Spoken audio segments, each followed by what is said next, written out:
कृषि कानून को लेकर किसान और सरकार के बीच एक बार फिर बात होगी। अब 9 दिसंबर को सुबह 11 बजे छठे राउंड की बातचीत होगी। शनिवार को ही बातचीत में कोई नतीजा नहीं निकला। बैठक के बाद किसान नेताओं ने कहा कि केंद्र सरकार ने 9 दिसंबर को एक प्रस्ताव भेजने की बात कही है। किसान सरकार से अब हाँ या ना में जवाब चाह रहे हैं। किसानों के साथ शनिवार को करीब 5 घंटे की बैठक चली। बैठक खत्म होने के बाद कृषि मंत्री नरेंद्र तोमर ने कहा कि एमएसपी पर कोई खतरा नहीं है, ये जारी रहेगा। उन्होंने कहा कि इसके बावजूद अगर किसी को शंका है तो इसके समाधान के लिए सरकार तैयार है। वहीं एपीएमसी पर तोमर ने कहा कि ये एक्ट राज्य का है और एपीएमसी मंडी को किसी भी प्रकार से प्रभावित करने का हमारा इरादा नहीं है। कृषि मंत्री ने किसान नेताओं से अपील करते हुए कहा कि कोरोना काल और ठंड के इस मौसम में बुजुर्ग और बच्चों को वापस घर भेज दें। मैं इस अवसर पर किसान यूनियन और किसान जो आंदोलन में हैं उन सबको हृदय से धन्यवाद देना चाहता हूं कि वो पूरे अनुशासन के साथ अपना आंदोलन कर रहे हैं। यह आग्रह सभी यूनियंस को और किसानों को करना चाहता हूं कि आंदोलन का रास्ता छोड़कर चर्चा के रास्ते पर आएं और पुनः एक बार आग्रह करता हूं कि स्पष्टता से कुछ मुद्दे 1-2 दिन में आ जाएंगे तो हमको समाधान के रास्ते ढूंढना और आसान हो जाएगा। कृषि कानून के खिलाफ आंदोलनकारी किसानों ने 8 दिसंबर को भारत बंद बुलाया है। इस बंद का समर्थन कई विपक्षी पार्टियों ने भी किया है। आरजेडी, टीएमसी लेफ्ट पार्टियों के साथ 10 राष्ट्रीय ट्रेड यूनियन भी 8 दिसंबर से भारत बंद का समर्थन कर रहे हैं। कांग्रेस प्रवक्ता रणदीप सुरजेवाला ने कहा कि सरकार को अन्नदाताओं से लिखित में माफी मांगनी चाहिए और काला कानून तुरंत वापस लेना चाहिए। दिल्ली बॉर्डर पर किसानों के प्रदर्शन का आज 11वां दिन है। किसान अपनी मांग को लेकर अड़े हुए हैं। इसी प्रदर्शन के दौरान गायक दिलजीत दोसांझ भी पहुंचे। उन्होंने किसानों के साथ अपना समर्थन जताया। दिलजीत ने आंदोलनकारी किसानों को 1 करोड़ रुपए भी दिए ताकि ठंड के मौसम में जरूरत की चीजें खरीद सकें। आंदोलनकारी किसानों के पक्ष में अब तक कई पंजाबी गायक और कलाकार अपनी आवाज उठा चुके हैं। भारत में हो रहे किसान आंदोलन की गूंज अब संयुक्त तक पहुंच गई है। संयुक्त राष्ट्र महासचिव एंटोनियो गुतेरेस के प्रवक्ता ने कहा कि किसानों को शांतिपूर्ण तरीके से विरोध प्रदर्शन करने का अधिकार है। संयुक्त राष्ट्र महासचिव के प्रवक्ता समेत विदेशी नेताओं की प्रतिक्रिया को भारत ने भ्रामक और गैर जरूरी बताया।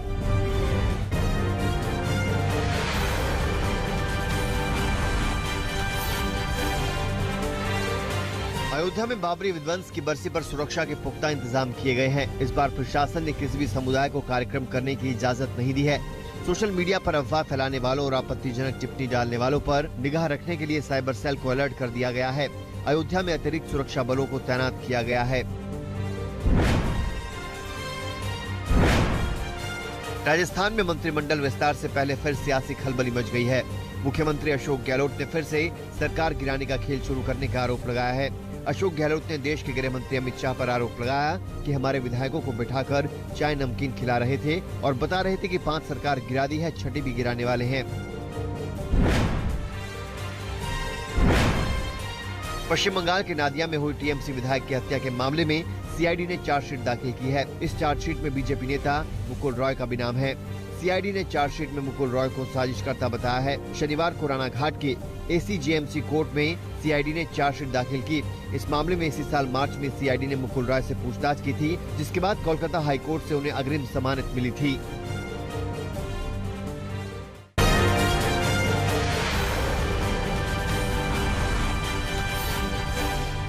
दिल्ली के बुराड़ी फ्लाईओवर पर 7 गाड़ियां एक दूसरे से टकराकर क्षतिग्रस्त हो गई। हादसा तब हुआ जब एक तेज रफ्तार कार का ब्रेक फेल हो गया। तेज रफ्तार होने की वजह से ड्राइवर कार रोक नहीं पाया। इस हादसे में 4 लोग घायल हैं। अस्पताल में घायलों का इलाज चल रहा है। अच्छी बात ये रही कि कोई कार फ्लाईओवर से नीचे नहीं गिरी।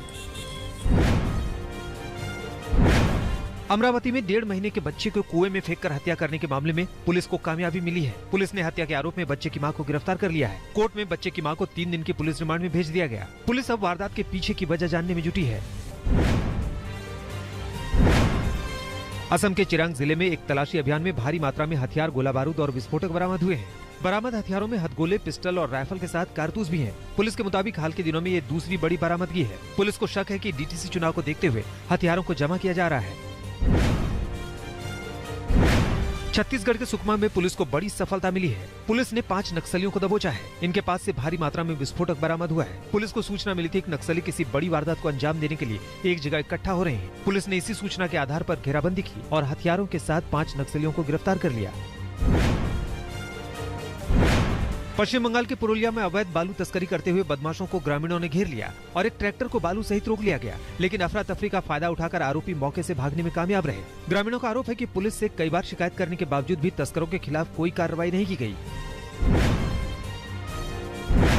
कोरोना काल में झांसी जेल में बंद 46 बंदियों को पैरोल पर छोड़ा गया था, लेकिन अब पैरोल की तय सीमा खत्म होने के बावजूद कई कैदी जेल में वापस नहीं लौटे हैं। प्रशासन अब इनकी तलाश में जुटा है। झांसी पुलिस आरोपियों की तलाश में छापेमारी कर रही है। कानपुर देहात के अकबरपुर इलाके में बाइक के शोरूम में भीषण आग लग गई। इस हादसे में दर्जनों बाइक खाक हो गई। आग के कारणों का अभी तक पता नहीं लगा है। चश्मदीदों के मुताबिक देखते ही देखते आग शोरूम में फैल गई। पुलिस को शक है कि आग शॉर्ट सर्किट की वजह से लगी है। हालांकि जांच अभी जारी है।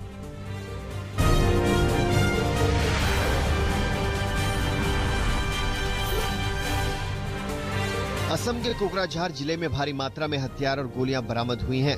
7 और 10 दिसंबर को 40 सीटों पर बीटीसी का चुनाव है, जिसके मद्देनजर पुलिस ने अपना एक्शन तेज कर दिया है और अवैध हथियारों की धरपकड़ तेज हो गई है। खुफिया जानकारी के आधार पर छापेमारी में एसएसपी, आर्मी और पुलिस की साझा टीम ने रिपु रिजर्व जंगल इलाके में अपनी कार्रवाई को अंजाम दिया। टीम के हाथ 2 AK-56 राइफल, देसी कट्टे और दर्जनों गोलियां लगी। उत्तराखंड के रुड़की में ड्रग विभाग की टीम ने नकली दवाइयों की बड़ी खेप जब्त की है। देहरादून से रुड़की पहुंची FDA विजिलेंस की टीम के अधिकारी आदर्श नगर के गोल्डन सोसाइटी के अलावा कई आवासीय फ्लैट में पहुंचे, जहां पर नकली दवाइयों का बड़ा जखीरा विभाग की टीम ने बरामद किया। ये नकली दवाइयां 10 से ज्यादा राज्यों में बेची जा रही थी। FDA विभाग की टीम ने एक गोदाम से नकली दवाइयों के सैंपल लेकर सील कर दिए हैं, जबकि फैक्ट्री में भी कार्रवाई की जा रही है। दिल्ली के खजूरी खास इलाके में एक 50 साल के शख्स की हत्या से सनसनी फैल गई। विजेंद्र कुमार अपने परिवार के साथ रहते थे, जहां उनकी चाकू मारकर हत्या कर दी गई। परिजनों ने हत्या को लेकर कुछ लोगों पर शक जताया है। फिलहाल पुलिस को पोस्टमार्टम रिपोर्ट का इंतजार है और हत्या का मामला दर्ज कर जांच शुरू कर दी गई है। यूपी के हापुड़ में पुलिस ने 1 महीने पहले एक स्कूल से चोरी के केस में कार्रवाई करते हुए चोरी का सामान सहित 16 लोगों को गिरफ्तार करने में बड़ी सफलता पाई है। हापुड़ के हाफिजपुर थाना क्षेत्र में 6 नवंबर को एक इंटर कॉलेज में अज्ञात चोरों ने चोरी की थी। पुलिस ने टीम गठित की, जहां स्वाट टीम और थाना पुलिस ने चोरी की घटना को अंजाम देने की फिराक में लगे 16 लोगों को गिरफ्तार कर लिया। पकड़े गए अपराधी ही स्कूल की चोरी की घटना में शामिल थे।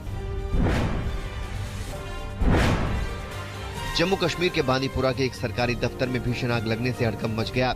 बांदीपुरा के तहसील ऑफिस में पहले एक कमरे में आग लगी और देखते ही देखते पूरी इमारत में फैल गई।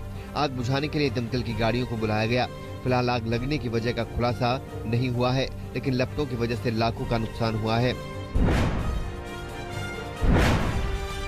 बिहार में नालंदा की बिहार शरीफ सदर अस्पताल में महिला की डिलीवरी के बाद अस्पताल में बच्चा बदलने का आरोप लगा है। परिवार का आरोप है कि लड़का होने के बाद उन्हें लड़की दे दी गई।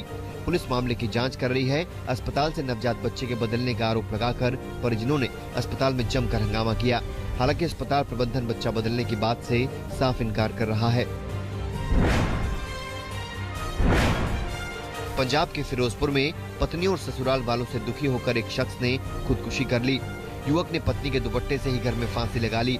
4 महीने पहले ही युवक की लव मैरिज हुई थी। लड़के के मां बाप का आरोप है कि पत्नी और ससुराल वाले उनसे दूर रहने के लिए मजबूर करते थे। पुलिस ने ससुराल वालों पर मामला दर्ज कर कार्रवाई शुरू कर दी है।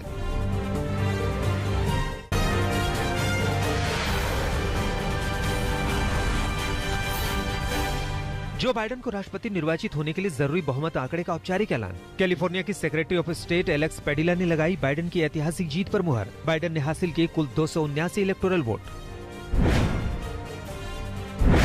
विश्व स्वास्थ्य संगठन के महानिदेशक टेड्रोस एडनॉम घेब्रेयेसस ने कोविड-19 महामारी से निपटने के लिए एक बार फिर किया एकजुटता का आह्वान। संयुक्त राष्ट्र महासभा के 2 दिवसीय विशेष सत्र में बोले, कोविड-19 ने उजागर कर दी है सबकी अच्छाई और बुराई। कैलिफोर्निया के जंगलों में लगी आग हुई विकराल। आग की जद में आए लाखों लोग। सुरक्षित जगहों पर पहुंचाए गए 25,000 लोग। रेस्क्यू ऑपरेशन में बढ़ाए गए 500 फायर फाइटर्स और 11 हेलीकॉप्टर। चीन की राजधानी में कोयले की खदान में गैस रिसने के बाद जारी है मजदूरों का रेस्क्यू। हादसे के बाद एक मजदूर को निकाला गया जिंदा। अभी भी 5 मजदूरों की जारी है तलाश। कार्बन मोनोक्साइड के रिसने की वजह से 18 मजदूरों की हुई थी दर्दनाक मौत। चीन के कोयला खदान उद्योग में हर साल जाती है 50,000 से अधिक मजदूरों की जान। स्पेनिश शहर बार्सिलोना में रिकॉर्ड बनाने के मकसद से 33 मंजिला इमारत पर चढ़ा 20 साल का युवक जॉर्ज किंग। जानकारी मिलने के बाद पुलिस ने युवक को किया गिरफ्तार। पिछले साल जॉर्ज किंग ने लंदन की गगनचुंबी इमारत शार्द पर भी की थी चढ़ाई। दुनिया में कोरोना के मामले 6 करोड़ 73 लाख के पार। महामारी में अब तक 15,27,000 से अधिक लोग गंवा चुके हैं अपनी जान। 4 करोड़ 60 लाख लोग हो चुके हैं ठीक। फाइजर की कोविड-19 वैक्सीन के आपात इस्तेमाल की मंजूरी देने वाला दूसरा देश बना बहरीन। ब्रिटेन के बाद बहरीन ने की फाइजर की वैक्सीन के आपात इस्तेमाल की घोषणा। बहरीन पहले भी चीन की कोविड-19 वैक्सीन साइनोफार्म के आपात इस्तेमाल की दे चुका है मंजूरी।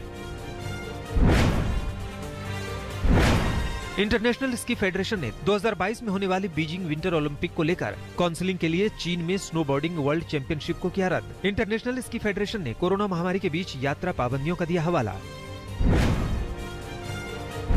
इंटरनेशनल एडवांटेज के क्षेत्र में चीन को मिली बड़ी कामयाबी। चीन के वैज्ञानिकों ने दुनिया का पहला क्वांटम कंप्यूटर बना लेने का किया दावा। गणित के प्राचीन चीनी ग्रंथ जियू झांग के नाम पर रखा गया इस क्वांटम कंप्यूटर का नाम।